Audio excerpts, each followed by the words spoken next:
C'est la population qui ne se mobilise pas.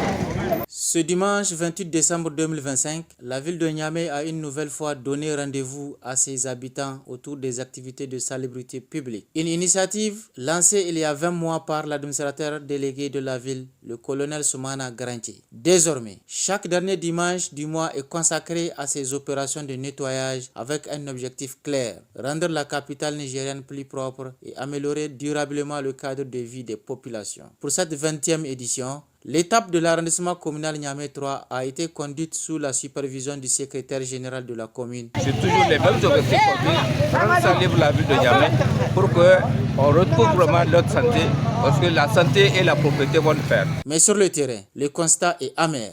Malgré les efforts déployés par les autorités municipales, la mobilisation des populations reste faible et une participation jugée timide, voire passive, par les responsables communaux et les autres acteurs présents. Très malheureusement, ici à Niamey, quand on est en train de balayer, certains nous observent comme c'est la ville, ça concerne seulement la ville. Or, c'est une affaire qui concerne tout le monde. Et c'est un acte de patriotisme.